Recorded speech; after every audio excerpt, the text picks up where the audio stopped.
In this video, we're going to look at how you multiply a string of numbers together. Okay, I'm going to first explain with just looking at symbols and not looking at any values actually. If I had a string of numbers that had like a negative and then a positive multiplied and then a negative and then maybe another negative and one more negative. Okay, let's take them two at a time using our rules of same or different. I'm going to change colors. So these two would result, different signs, negative. Okay, then I would multiply that negative by that one right there. Okay, now they are the same sign, so that turns those into positive. Then I would multiply the positive answer by the next one. Now they are different signs. That changes or gives us a result of negative. And I've got one more to do. I think, okay, that one times a negative. Turns out they're same sign. So now my final answer, once I get through that, is positive. What I want you to notice is in that problem, there was 4 negatives. Okay, changing colors. Let's look at a different example. Let's say I have a positive times a negative times a negative and times one more negative. Let's just do it that way. Okay, so I'd start 2 at a time. Positive times a negative, those are different, so it becomes negative.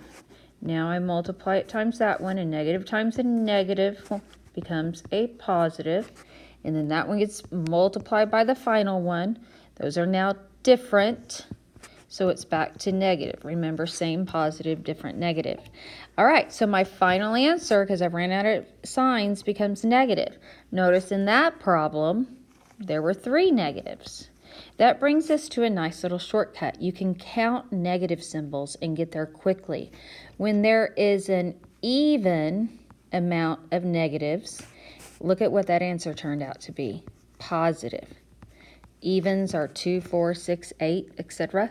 Okay, when there's an odd amount of negatives, the answer turned out to be negative. Odd numbers like 1, 3, 5, 7.